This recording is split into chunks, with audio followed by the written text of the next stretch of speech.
ایک محفل میں حنیف رامے نے سرکار حضرت واصف علی واصف سے سوال کیا، کیسے پتہ چلے گا کہ اللہ ہم پر راضی ہے؟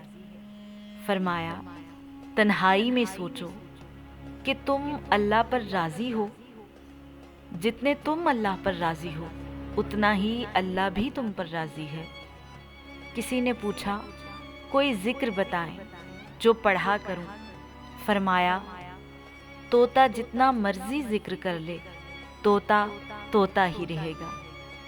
ذکر کرنے سے جنس تبدیل نہیں ہوتی، پہلے اپنے خیال اور نیت کی اصلاح کرو، پھر ذکر کرو، پھر یہ ذکر کافی ہے، الحمدللہ، استغفر اللہ، اس تصور کے ساتھ کہ یا اللہ تو میرے ساتھ جو کچھ کرتا ہے تیرا شکر ہے، الحمدللہ، اور جو کچھ میں کرتا ہوں تو مجھے معاف فرما، استغفر اللہ۔